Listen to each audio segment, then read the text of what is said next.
est-ce que le Sénégal a trouvé la bonne formule? Et est-ce que la victoire 3-0, elle aussi, et ça envoie un message dans cette CAN 2025 d'avoir remporté ce match 3-0 face au Botswana? Est-ce que toi, Ça ça t'a c'était prévu. impressionné ou tu penses juste qu'ils ont fait le taf et sans Voilà, plus? Le Botswana, ils ont juste le meilleur sprinter de 200 mètres de la planète. À part ça, voilà, quoi. Et les plus grosses réserves de diamants. Donc, on va Un se soyons détendre, les clairs, gars. c'est faible. En plus, je fais un peu des géopolitiques, ils vont aller fouiller, les gars. Soyez contents.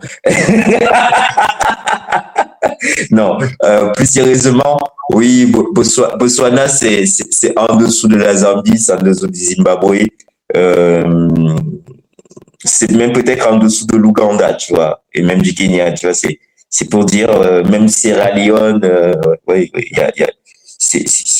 c'était logique, c'était attendu. Mais moi, j'avais parié le 3-0, tu vois, quand on a discuté en amont, C'est je t'avais vrai, dit c'est le vrai. 3-0, voilà. C'était le service minimum. Après, c'est le genre de match, le Sénégal a évité le match piégeux, à contrôler de A à Z. Voilà, c'est ce qu'il faut faire face à ce genre d'équipe.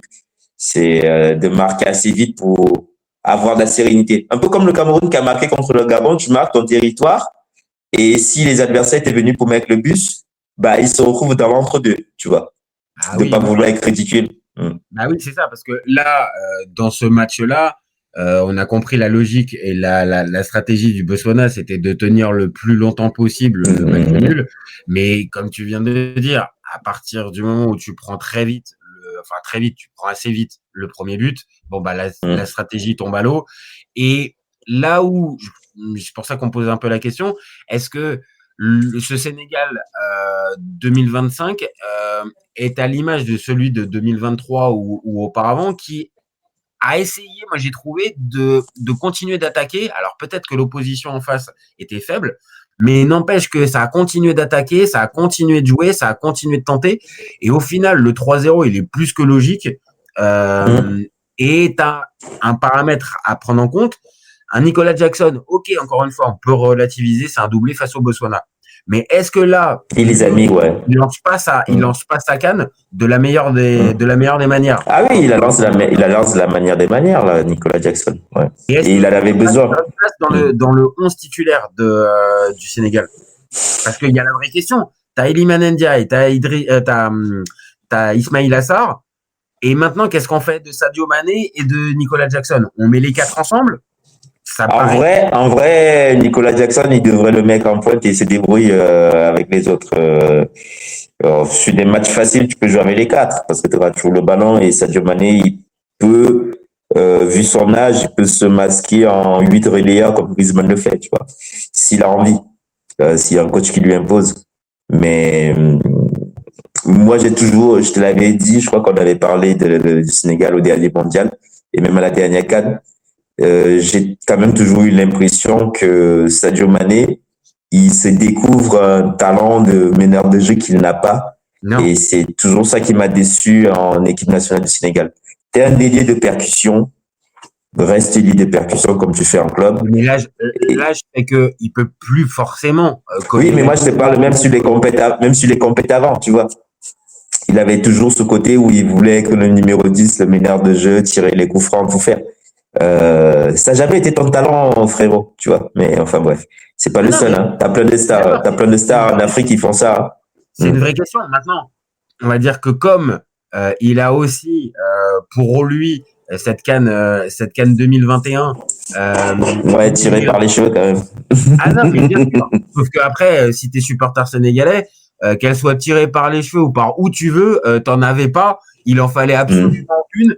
Donc Oui. évidemment que ce succès-là lui a donné un peu une légitimité et la possibilité de faire un peu, entre guillemets, ce qu'il voulait en sélection. Non pas que ça soit un mauvais garçon, loin de là, mais on va dire plus sur le terrain. C'est-à-dire à prendre des Ouais. responsabilités, comme tu l'as dit, à se muer en numéro 10 ou en meneur de jeu, ce qu'il n'est pas. Maintenant, là, factuellement, ces époques-là, Sadio Mané, qu'on le veuille ou non, il était indispensable. Là, comme je viens de le dire, Ah est-ce oui, que on n'a plus besoin de lui. Hein. En avec vrai, ouais. Ouais. Iliman Ndiaye, Nicolas Jackson et Ismail Assar, Et Ismail Assar. est-ce que ça peut pas coller en fait? Et donc un Sadio Mané en super sub. Mais je t'ai dit super sub où ils te le foutent en faux 8 un peu au milieu quand tu joues dans ton 4-3-3 parce que c'est quelqu'un qui fait des efforts, même de replacement et défensif. Ah, toi, tu le verrais, ouais, Mais est-ce d'accord. Tu le verras en espèce de numéro 8 relayeur ouais, et qui pourrait être assez actif, un peu à la Griezmann, quoi. Un peu à la Griezmann ouais, en c'est ce équipe que je de disais, France. ouais, au converti à la Griezmann. Mais est-ce qu'il acceptera ça? Moi, c'est toujours ça un peu le souci de...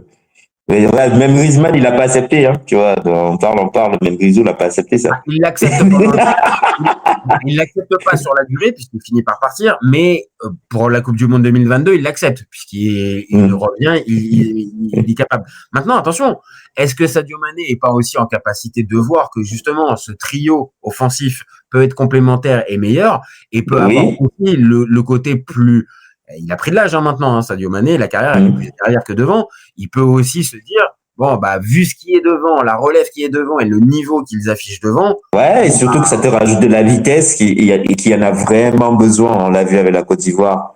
Face à des blocs bas comme ça, il faut vraiment des joueurs qui provoquent et qui percutent.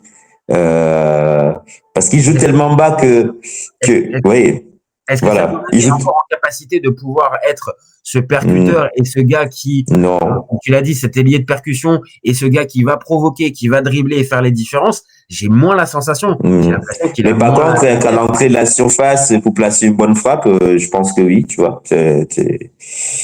ça pourrait avoir du sens le rôle de 8. Maintenant, est-ce que Mm, le sélectionneur sénégalais va vouloir un système, comme on vient de dire, assez offensif où tu alignes les quatre? J'ai du mal à y croire. Hein. J'ai du mal à y mm, croire, même s'il y a des choses qui changent dans l'approche, on va mm. dire sénégalaise, qui est moins figée comme avec Aliou Cissé. Voilà. J'ai quand même du mal à penser qu'un Sadio Mané puisse être aligné avec les trois autres. Mais je pense que dans certaines configurations de match, pour moi, je pense que c'est la meilleure Bah fois. oui, ouais.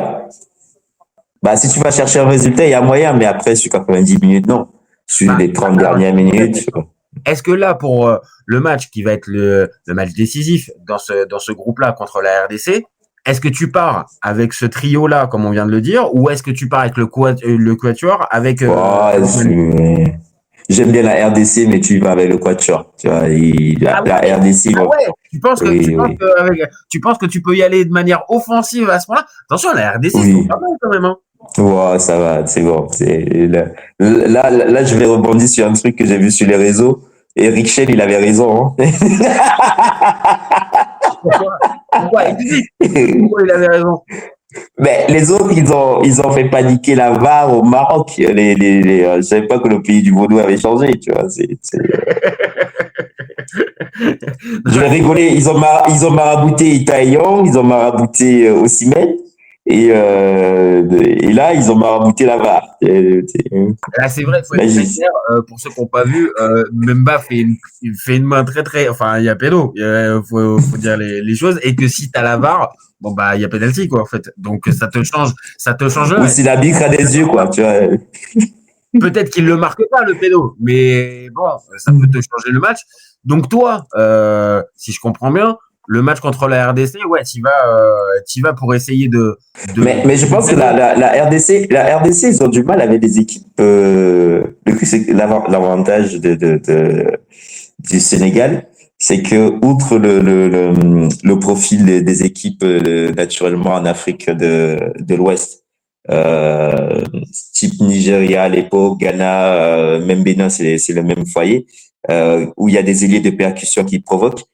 Ils ont déjà ça maintenant depuis quelques années, le Sénégal en plus du côté athlétique que peu Je d'équipes vois bien. avec lequel peu d'équipes peuvent rivaliser sur le continent quoi athlétiquement voilà peut-être le Mali qui a à peu près les mêmes profils euh, ou la Côte d'Ivoire La Côte aussi d'Ivoire, ouais, c'était à eux que je pensais c'est aussi. costaud il y a peu d'équipes qui peuvent aller en bisbille avec les Sénégalais quoi c'est Sur l'aspect physique. Maintenant, comme on vient de le ouais dire, moi, je trouve que là, on va dire, et ils ont de la qualité technique en plus tu vois ça c'est ça le c'est truc ça. En fait, c'est là où peut-être dans certaines sélections d'Aliou Cissé, il manquait peut-être ce brin de folie et ce côté. hmm. Alors peut-être que c'était juste les joueurs, ils les avaient pas. Hein.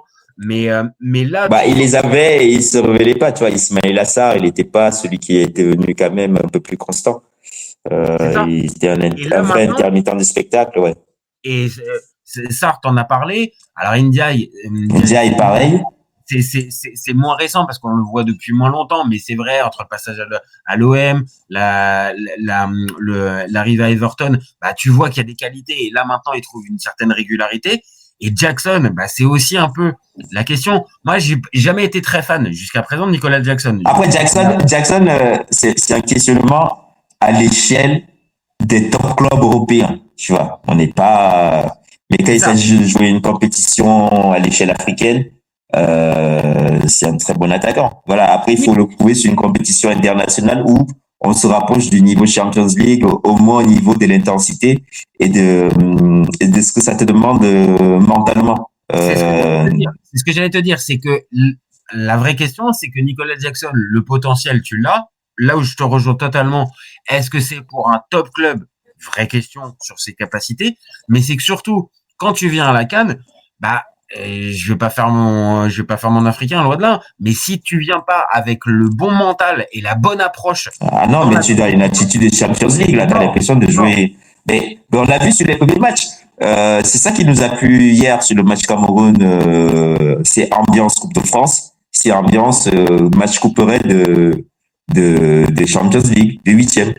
Tu vois, les petites équipes en face, quand elles se pointent, et ils réfléchissent pas, les gars. Ils se jouent à 400%, et voilà. Ce qui arrive, malheureusement, c'est que les joueurs de niveau européen à bonne division, ils arrivent un peu avec de la condescendance inconsciente, tu vois. C'est que mentalement, t'es pas préparé. Et alors, ouais. On va pas dire que ça y est, il a changé toute son attitude parce qu'il a marqué un doublé contre le Botswana, mais on va dire le body language, la manière de se déplacer, de jouer et même à certains moments d'être collectif, j'ai trouvé un joueur qui était beaucoup mieux que ce que j'avais pu voir avec le Sénégal, qui, on le disait tout à l'heure, avait tendance un peu trop à en faire, à essayer de montrer que c'était le facteur plus de l'équipe.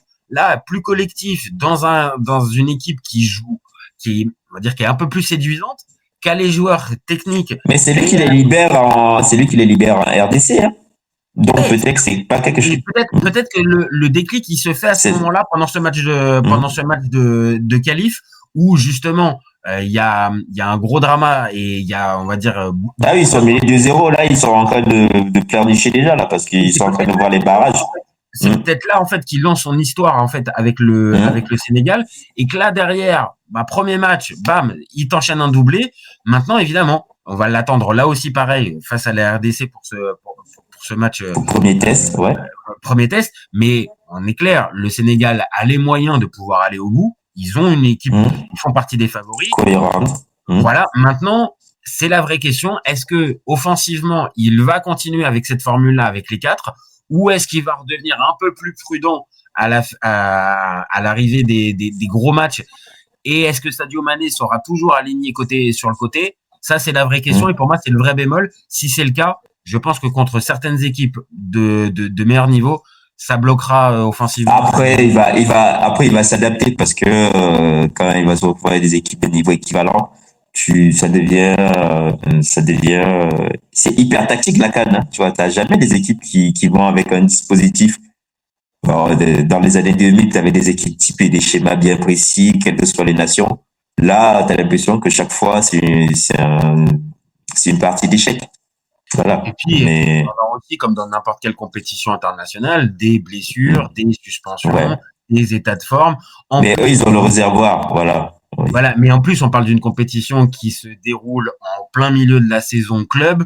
Donc, on le sait, on va pas refaire la polémique, mais ça pose aussi tout un tas de questions sur l'état de forme des joueurs au moment où ils arrivent. Donc, normalement, ils sont au sommet, non? Hein? Pour moi, ils sont au pic normalement, parce que d'habitude, c'était les matchs décisifs de Champions League. T'es préparé pour. Oui, mais tu le sais comme moi, c'est-à-dire que changer de compétition, de contexte comme ça, on va dire sans véritablement coupure. On le sait, il y a même des joueurs qui vont continuer de jouer jusqu'à. Ah oui, qui ont joué jusqu'à 7 jours. C'est plutôt le côté manque de préparation qui est dérangeant, mais au niveau du poids de forme, la CAN en janvier. Pour moi, je n'ai pas spécialement parce que c'est prévu pour que les joueurs ils soient, au premier pic de forme fin novembre jusqu'en décembre. Il y a la trêve internationale, ils reviennent en janvier, ils jouent les petits matchs de coupe, tu vois. Non, t'as raison sur un point, c'est sur le point physique. T'as raison, le fait de la placer à ce moment-là, fait qu'il n'y a pas une baisse, on va dire, de niveau D'intensité. Il n'y a pas de blessure parce que le corps est déjà habitué. Le corps n'a pas encore la fatigue d'une saison entière pour beaucoup. Et le climat, il est plutôt chaud de manière générale, sauf là où on se il y a trouve. aussi tout l'aspect mental aussi qui est derrière, avec tu passes d'un contexte à un autre, et on le sait, si tu viens à perdre, surtout si tu viens à perdre en finale ou dans un match vraiment dur, c'est difficile derrière, faut être très honnête, de te remotiver sur la suite de ta saison en club, alors que tu as vécu des émotions très fortes, que ça soit. Bon, après, il y a un salopard qui a gagné la Coupe du Monde et qui a arrêté de jouer au foot. Hein. Je vais pas le citer. C'est bon, tu sais que. Je sais pas. Il est petit, l'Argentin, c'est ça? Ouais, c'est ça, ouais. Et on revient dessus. Et c'est l'enfant de la FIFA. Enfin bref. Il y a un paramètre aussi, c'est que voilà, c'est pas le débat, mais il y a aussi cet aspect mental de switcher du club à la sélection pendant ta saison et aussi de revenir. Et pour en revenir à Nicolas Jackson, bon, ce qu'il montre là pour l'instant, il semble avoir fait ce switch. Maintenant, on va attendre un peu plus. Mais factuellement, le Sénégal a peut-être trouvé la bonne formule face à des équipes plus faibles. Plus faibles, mais les Sénégal se fait jamais sortir. J'ai vu la stat. Depuis 2017, ils doivent être à 2 défaites c'est très dans le temps réglementaire. C'est très et tu vois, même, ils perdent contre le Cameroun au tir au but en 2017, ils sont déjà favoris. Ils avaient fait preuve de trop d'arrogance, je pense, cette compète-là. Mais voilà, oui. Après, c'est un groupe qui apprend. Hein. C'est la bonne génération, ils ont déjà pris une CAN. Est-ce qu'ils vont en prendre une deuxième? C'est la question parce que le Maroc veut faire quelque chose du groupe qu'ils ont créé en 2022. Même si les joueurs ont quand même changé pour quelques-uns. Bah, ça pourrait être. Je ne sais pas si c'est en finale ou avant, mais c'est vrai qu'un Maroc-Sénégal, là, pour cette CAN 2025, j'avoue, j'ai bien envie de prendre mes places. Hein. Franchement. Ah oui, là, tout le monde prend des places, ouais. En tout cas, sur le papier. Est-ce qu'après, les deux équipes se frindraient? J'en sais rien, peut-être, sûrement. Mais sur le papier, tu as pratiquement deux des meilleures sélections africaines qui viendraient s'affronter. Ouais. Après, je pense que le Maroc n'est pas spécialement armé pour être une équipe défensive, tu vois.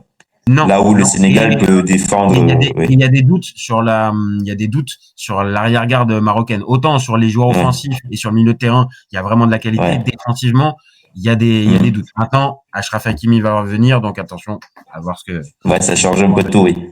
Ah oui, Hakimi change tout. Oui, et je suis d'accord, il change tout.